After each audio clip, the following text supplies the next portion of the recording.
আমার এই পরিবারও সিনেমা দেখে মানে খুবই উচ্ছ্বসিত, খুব আনন্দিত।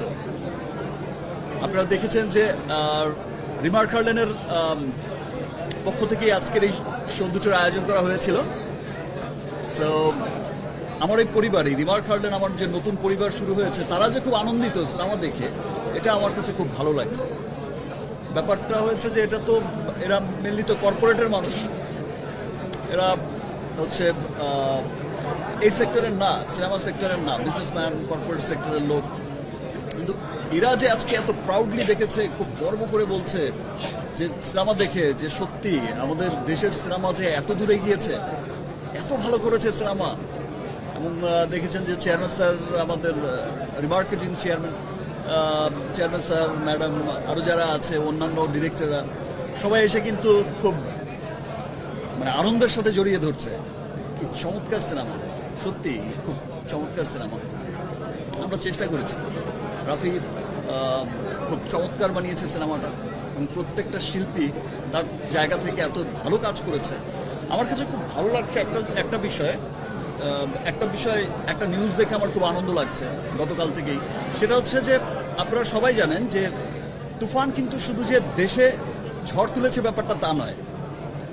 তুফান ঝড় কিন্তু পৃথিবীর যেই জায়গায় গেছে তুফান, আসলে এইরকমভাবে অ্যাডভান্স টিকিট বুক হওয়ার এটা নজির আর বিগত দিনে দেখা গেছে কিনা আমার ঠিক জানা নেই। আমি যতটুকু জানি যে অস্ট্রেলিয়া বা আমেরিকা বা অন্যান্য বিভিন্ন জায়গায়, যেই সমস্ত জায়গায় তুফান গেছে, ইউরোপের অনেক জায়গায়, মিডল ইস্টের, এটা বহির্বিশ্বেও কিন্তু তুফান তুলেছে। সো এটা খুবই আনন্দের ব্যাপার যে স্বপ্নটা আমরা সবসময় দেখে আসছি যে একদিন আমাদের সিনেমা ওয়ার্ল্ড ওয়াইড চলবে এবং অফিসিয়াল রিলিজ ইন্টারন্যাশনালি একটা বড় জায়গায় আমরা যাব আমাদের সিনেমাকে নিয়ে। তো সেই যাত্রাটা খুব চমৎকারভাবে শুরু হয়েছে। এবং দেশে আসলে একটা ভালো সিনেমা শুধু যে দেশের মানুষকে আনন্দ দেয় তা কিন্তু নয়। এখন আসলে সিনেমার ভাষা কোনো ম্যাটার করে না। আমরা যদি দেখে থাকি কোরিয়ান ফিল্ম বা অন্যান্য দেশের ফিল্ম, এখন ভাষা কোনো ম্যাটার করে না। একটা ভালো সিনেমা পুরো পৃথিবীর মানুষকে আনন্দ দেয়, পুরো পৃথিবীর মানুষকে আনন্দিত করে। ক্যারিয়ারের 24 বছরে আসলে আপনার 25 বছরের স্বপ্নটা তো পূরণ হলো। স্বপ্নটা তো অবশ্যই আনন্দের, সেই আনন্দটা আসলে প্রকাশ এত বছর পর আসলে আপনার সেই কাজ বাংলা সিনেমা নিয়ে, সেটা যদি একটু নির্দিষ্ট করে বলেন। স্বপ্ন যে পুরোপুরি এখন পূরণ হয়েছে আমি সেটা বলবো না, বাট আমার যেটা মনে হয় যে স্বপ্নের পথ ধরে অনেক দূর এগিয়েছি আমরা, সেই স্বপ্নের পথে অনেক দূর এগিয়েছি। এই সাফল্য আসলে বাংলাদেশের মানুষের সাফল্য।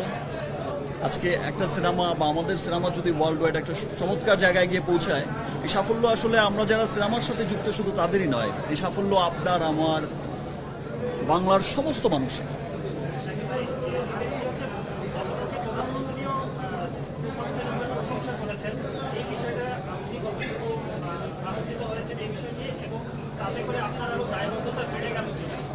দেখেন, মাননীয় প্রধানমন্ত্রী কিন্তু বরাবরই কিন্তু তারা খুব সংস্কৃতিমনা।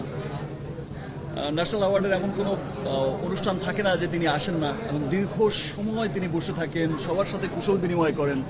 মাননীয় প্রধানমন্ত্রী কিন্তু সবসময় দেখা গেছে যে শিল্পীদের এত আপন করে নেয়, সমস্ত শিল্পীদের এত স্নেহ করে, এত ভালোবাসা দেয়। তো মাননীয় প্রধানমন্ত্রীর কাছে আসলে অনেক কৃতজ্ঞ।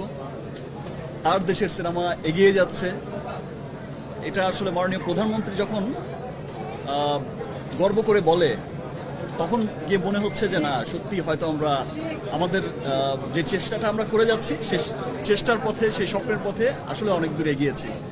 ধন্যবাদ মাননীয় প্রধানমন্ত্রীকে। এবং আমি চাইবো যে যদি ওনার সময় হয়, কোনো একটা স্পেশাল স্ক্রিনিং যদি হয়, মাননীয় প্রধানমন্ত্রী যদি সেটা দেখেন, অবশ্যই সেটা আমাদের জন্য আরও অনেক অনেক আনন্দের হবে।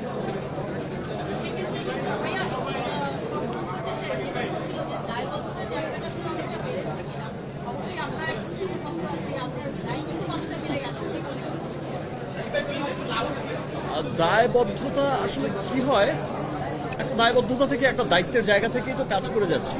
আপনারা পুরো তুফান টিম যে কষ্ট করে কাজ করেছে, এই যে গরমের মধ্যে আপনারা তখন দেখেছেন 46-47 ডিগ্রি সেলসিয়াস ছিল। এই বছর অনেক গরম পড়েছে। এই গরমের মধ্যেও গোটা টিম আমরা যে কাজ করেছি, অসহ্য গরমের মধ্যেও মানুষ হাসি মুখে এত চমৎকার একটা কাজ করেছে এবং সবার মধ্যে যে একটা স্পিড ছিল যে না আমাদের গরম হোক যেটাই হোক আমাদের খুব ভালো কাজ করতে হবে। So, আসলে সবাই আমরা চেষ্টা করে যাচ্ছি। রাফি চেষ্টা করছে, শাকিল ভাইরা চেষ্টা করছে, চরকি, আলফাই, SVF সবাই আসলে সব ভালো ভালো জায়গা থেকেই কিন্তু চেষ্টা করছে। সবাই ভালো ভালো চেষ্টা করে যাচ্ছে সিনেমাটাকে সামনের দিকে নিয়ে যাওয়ার জন্য। গত বছরও দেখেছেন আপনার যখন প্রিয়তমা হয়েছে, প্রিয়তমাও কিন্তু চমৎকার বানিয়েছিল। প্রিয়তমা সেরা কাজ বা রাজকুমার সব সেরা কাজ, কিন্তু তুফান বলছে যে আপনার জীবনের সেরা কাজ। প্রত্যেকটা মোমেন্ট বা ক্যারেক্টার করে এক একটা বিড়াল আলাদা এক্সপ্রেশন, যেটা সব কিছু আসলে অনন্য। মানে এত বেশি প্রশংসা আসলে কিভাবে এনজয় করছে নতুন ভাবে বা সিঙ্গেল স্ক্রিনে রাজ করেছে, কিন্তু এখন বলে সিলেক্ট টেক্সও আপনার। যখন একটা সিনেমা এইরকম সাকসেসফুল হয়, সেটা প্রিয়তমার ক্ষেত্রেও যেমন হয়েছে। আর আমি মনে করি যেটা আমার কাছে যেটা মনে হয়, আজকে যে তুফান চলছে, ওয়ার্ল্ড ওয়াইড চলছে, ইনশাল্লাহ সামনের এমন সিনেমাও হবে তখন গিয়ে মনে হবে যে আসলে তুফান আসলে ওর কাছে কিছুই না। মনে হবে যে কি বিশাল বিজনেস, কি বিশাল সিনেমা বানিয়েছে, কি সুন্দর হয়েছে। আমরা চেষ্টা করে যাচ্ছি। আমি বলছি যে আগেই বলেছি যে আমি তো বিশ্বাস করি যে আমরা স্বপ্নের পথে হাঁটছি, দৌড়াচ্ছি। সো স্বপ্নটা এখনো পূর্ণ হয়নি পুরোপুরি। ডেফিনেটলি খুব ভালো লাগে, ডেফিনেটলি তো খুবই ভালো লাগে। সর্বশ্রেণীর মানুষ, আপনারা দেখেছেন যে প্রত্যেকটা মহলের মানুষ, যে কোনো দেশে বিদেশে প্রত্যেকটা জায়গার মানুষ এই যে বাংলা সিনেমাটাকে নিয়ে এত প্রাউড করছে যে ইয়েস এটা আমাদের বাংলা সিনেমা, প্রত্যেকটা মানুষই ওন করছে। এটা আসলে খুব আনন্দের। এই আনন্দ আসলে বলে বোঝানো যাবে না। আজকে বললাম যে আমার ডিমার্ক হারলেন, আমার এই কর্পোরেট এই যে বিজনেসম্যানরা বা বিভিন্ন সেক্টরের লোকজন এখানে এসেছে, বিভিন্ন সেক্টরের কর্পোরেট ওয়ার্ল্ডের। তো আমাদের যে স্পেশাল স্ক্রিনিং দুটো ছিল, তাদের যে উচ্ছ্বাস, তুফান যখন দর্শক সারিতে বসে তুফানকে পর্দায় দেখে তখন আসলে কি কেমন লাগে বা কি মনে হয়? কারণ এই তুফান আর পর্দার তুফান আসলে আলাদা। মানে আমার সেটা খুব জানার ইচ্ছা, দর্শক সারিতে বসে যখন পর্দায় তুফানকে দেখেন আপনি। ডেফিনেটলি যখন আমি আমার একটা ভালো কাজ পর্দায় দেখি আমি বসে থেকে, তখন তো আসলে অনেক ভালো লাগে। এই অনুভূতি বলে বোঝানো না। Thank you.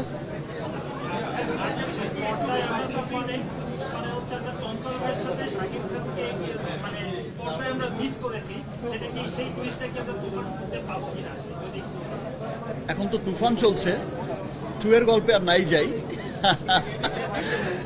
Thank you.